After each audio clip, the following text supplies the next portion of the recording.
अवधूत चिंतन श्री गुरुदेव दत्त। श्री स्वामी समर्थ महाराज की जय।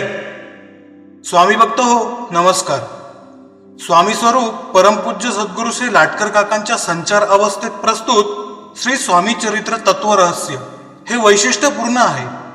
आपल्याला प्रत्यक्ष स्वामी समर्थांच्या मुखातूनच हे ऐकायला मिळत आहे, हे आपले अहोभाग्यच आहे। श्रद्धावान स्वामी भक्तांनी याचा अवश्य लाभ घ्यावा। धन्यवाद। श्री स्वामी समर्थ। जय जय स्वामी समर्थ। आज सतगुरु का दिन है बाबा। त्रिखंड में सतगुरु की परिक्रमा होती है। जिस स्थान सतगुरु के प्रति प्रेम है, भक्ति है, श्रद्धा है, विश्वास है, इसलिए प्रत्येक स्थान मेरा आगमन होता है।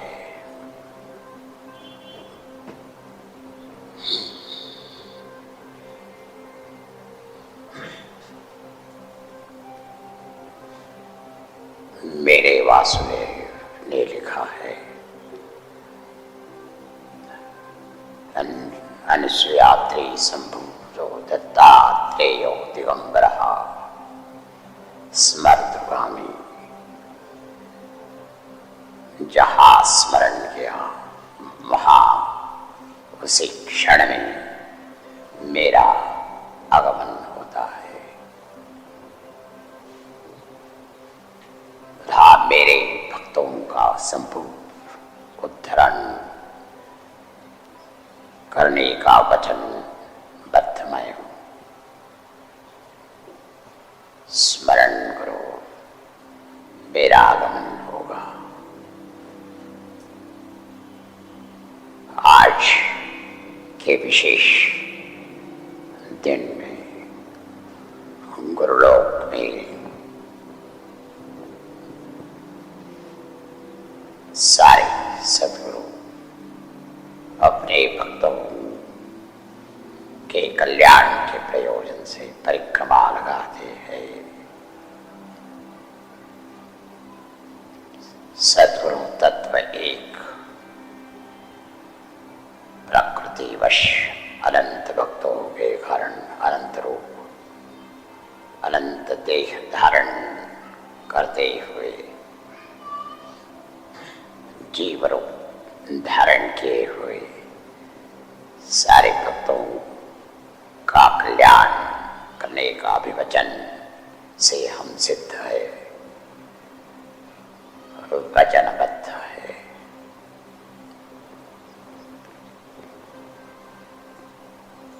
आज का दिन बड़ा विशेष होता है।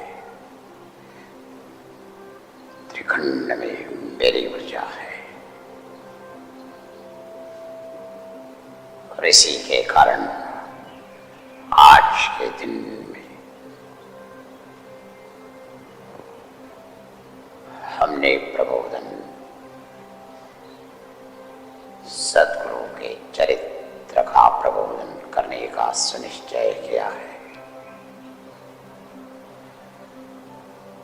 जो अखंड है, अविनाशी है, अविरत है, अनंत है, अजन्मा है, अमर है। ऐसे गुरु तत्व, ऐसे सद्गुरु का चरित्र एक रहस्य होता है, एक तत्व रहस्य होता है। सद्गुरु चरित्र कोई व्यक्ति का चरित्र नहीं,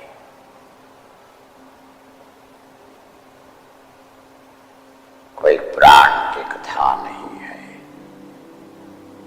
ये एक तत्व रहस्य अखंड अविरत है,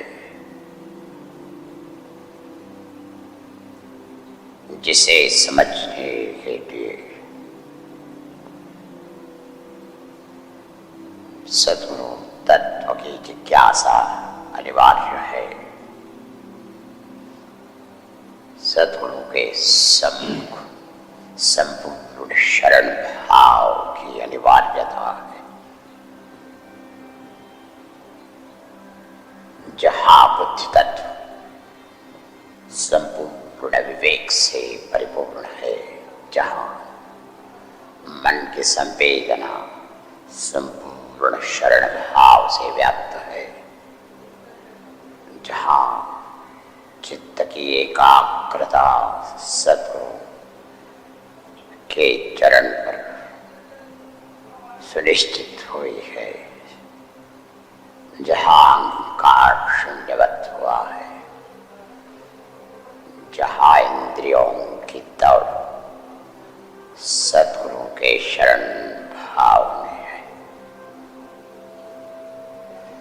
जहां सारे विषय सद्गुरु स्वरूप हुए हैं, जहां प्राण तत्व सद्गुरु के शरण में सद्गुरु के सम्मुख आ चुके हैं, जहां स्थूल देह अष्टांग से नमन करते हुए शंभु शरण भाव से सम्मुख है। ऐसे स्थिति में सद्गुरु का चरित्र अवश्य प्रबोधित होता है। सद्गुरु चरित्र तत्व रहस्य का ज्ञान है। केवल कोई घटना, कोई प्रसंग या जीव के मनुष्य के चरित्र के समान ये प्रबोधन नहीं है। ये तत्व रहस्य है। जैसे कृष्ण चरित्र तत्व रहस्य का एक आविष्कार है। श्री कृष्णचंद्र योगेश्वर प्रेम की मूर्ति, जिसका आविष्कार परब्रह्म परमेश्वर का आविष्कार होने के कारण जब तक परब्रह्म तत्व रहस्य की जानकारी नहीं, तब तक कृष्ण चरित्र का रहस्य समझना असंभव।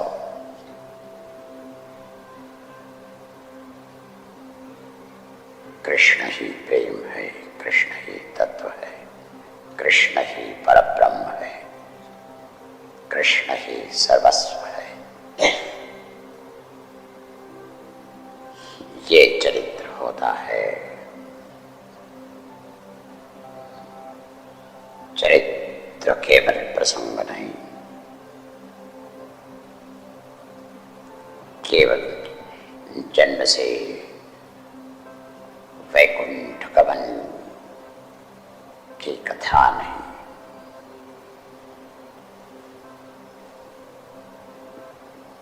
एक आविष्कार रहस्य का वेचन है। उसी प्रकार से बाबा सद्गुरु चरित्र तत्व रहस्य का उद्घाटन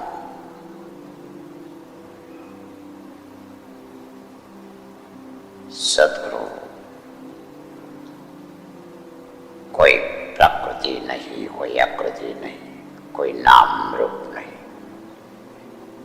एकमेव अद्वितीय परब्रह्म परमेश्वर सच्चिदानंद घन स्वरूप अजन्मा अमर तत्व है। इसके कारण सारे प्रसंग लीला प्रसंग है, सारे प्रसंग रहस्यमय प्रसंग है।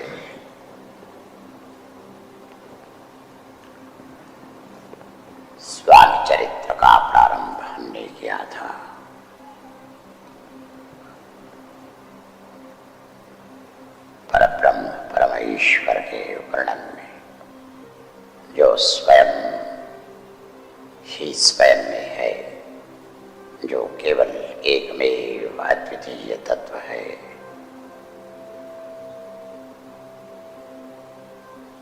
जो स्वयं ही स्वयं में स्पंदित है,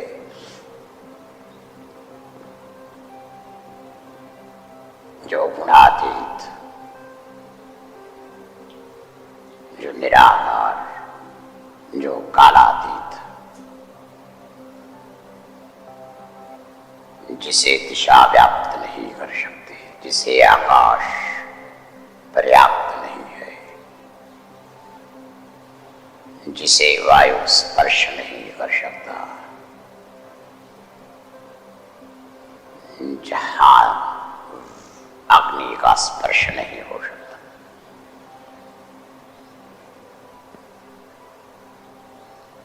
इस प्रकार से पंच महाभूतों से परतत्व होने के कारण प्रकृति जिस पर प्रभाव नहीं कर सकते, ऐसे परतत्व, परब्रह्म, परमेश्वर, सद्गुरु का तत्व रहस्य हमने प्रथम प्रबोधन में अभिव्यक्त किया था। तत्पश्चात परब्रह्म स्वभाव एको हम बहुश्याम स्वयं ही स्वयं के स्पंदन में बहुरूप में आविष्कृत होने की अभिलाषा स्वयं ही स्वयं में होने के कारण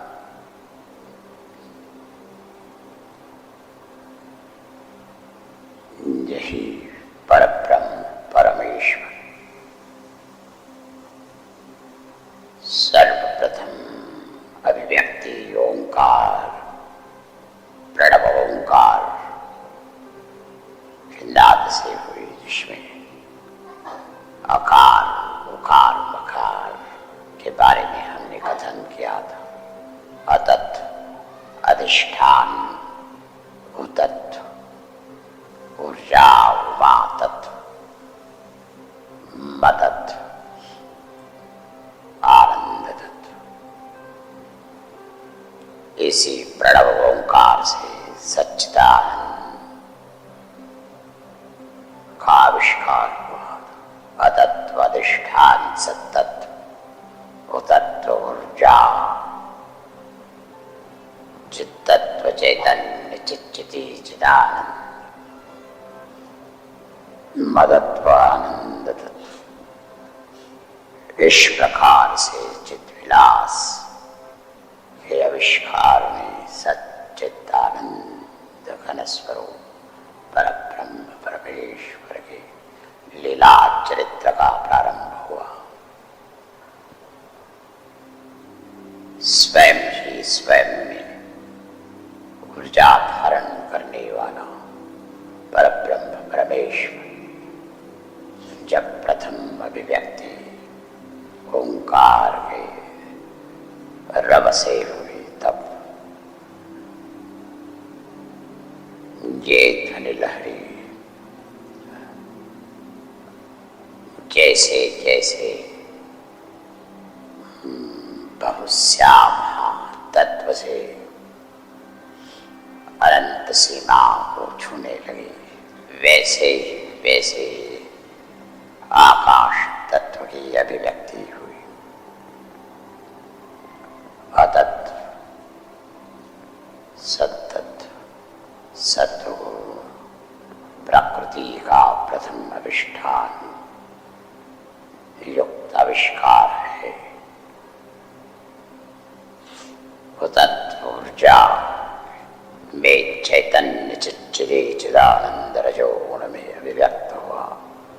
मदत्व, आनंद तमो गुण से प्रकृति में आविष्कृत हुआ। यही सच्चिदानंद सत्व रजो तमो गुण से प्रकृति में अभिव्यक्त हुआ। इसी त्रिगुण के क्रीड़ा के कारण ही आकाश तत्व की अभिव्यक्ति आविष्कृत हुई। यही अधिष्ठान जगत के लिए, ब्रह्मांड के लिए, जगदाभुवनों के लिए आकाश तत्व ही सर्वप्रथम आविष्कृत हुआ था। आकाश यथा वचसा सर्वदैव ईशं प्रतिगच्छति। इस आकाश तत्व से पंच महाभूतों का आविष्कार शनै शनै प्रस्तावित हुआ। एको हम महाकाय पंच विषय के कारण पंच तन्मात्रा से पंच महाभूतों का आविष्कार। तत्पश्चात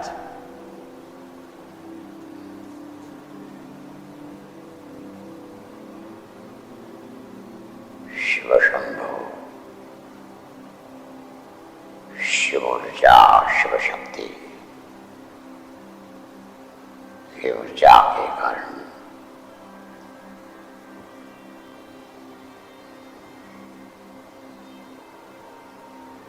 आपो नारायण वटवृक्ष के पत्ते पर बालक के समान क्रीड़ा कर रहे थे। यही वटवृक्ष का पत्ता मूल मेरा प्रथम आविष्कार है।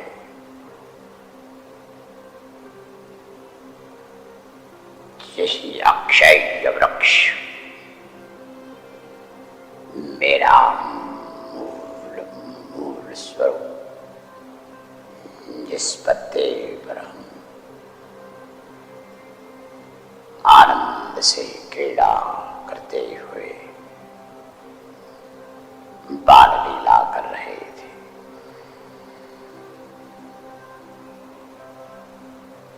जिस या को नारायण चतुर्भुज विष्णु का विराट रूप सर्वव्याप्त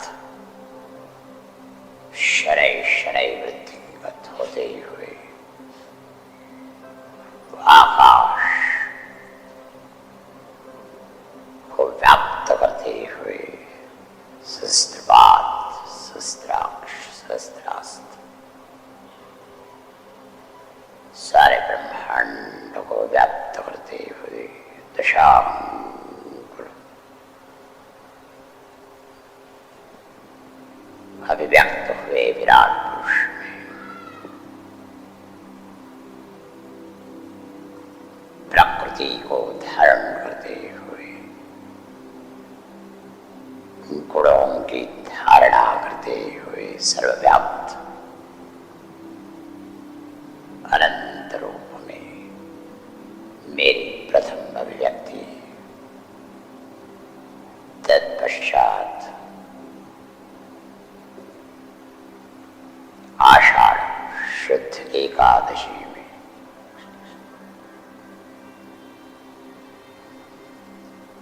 हमने शांत प्रशांत योग निद्रा प्रारंभ की।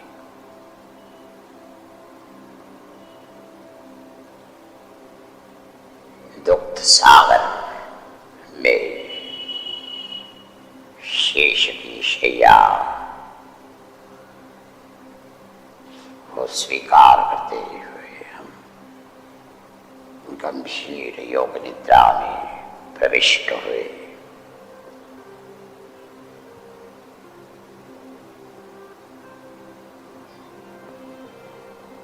जहां पे जब ओंकार का नाभि प्रदेश में एकत्रित हुआ तब यही ओंकार पद्म के रूप में नाभि प्रदेश से सृजन होते हुए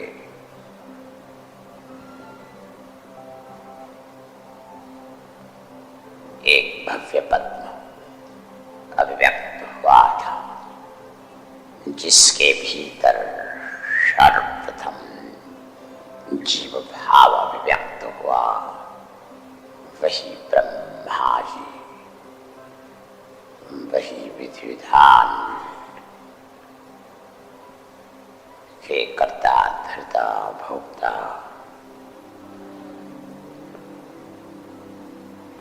इस पद्म से ही सृजन हुए। जब मैं स्वयं गंभीर योग निद्रा शयन करता था, कार्तिक शुद्ध एकादशी मेरे नाभि प्रदेश से जो पद्म विकसित हुआ, उसी में प्रथम जीव सृजन हुआ। यही ब्रह्मा जी मेरा ही जीव स्वरूप है। मैं ही चतुर्भुज विष्णु, मैं ही ब्रह्मा।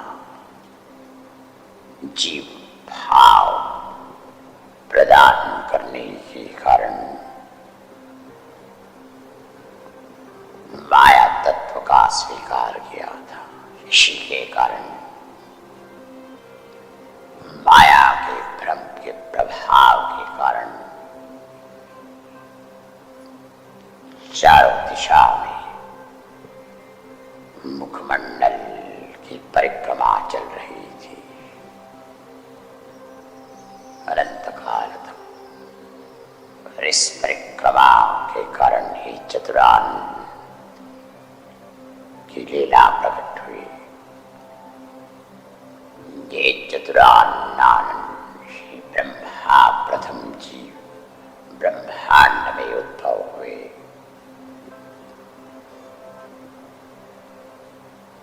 जीव के कारण प्राण तत्व आता है, प्राण तत्व के कारण सृजनशील क्रिया की प्रवृत्ति चित्त पर आ जाती है।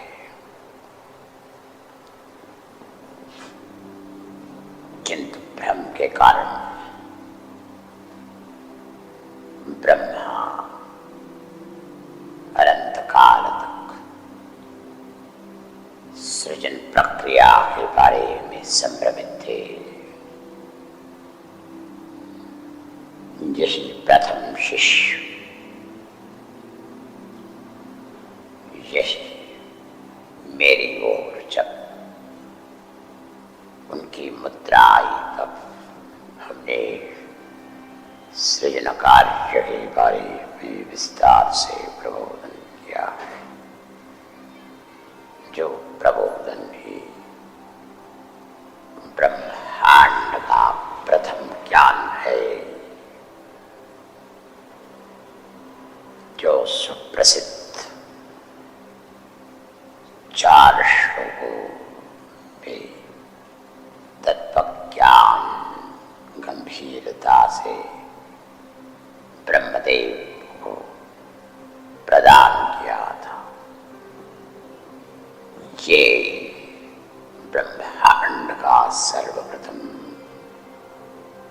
सद्गुरु से सच्शिष्य को प्रदान किया हुआ प्रबोधन है,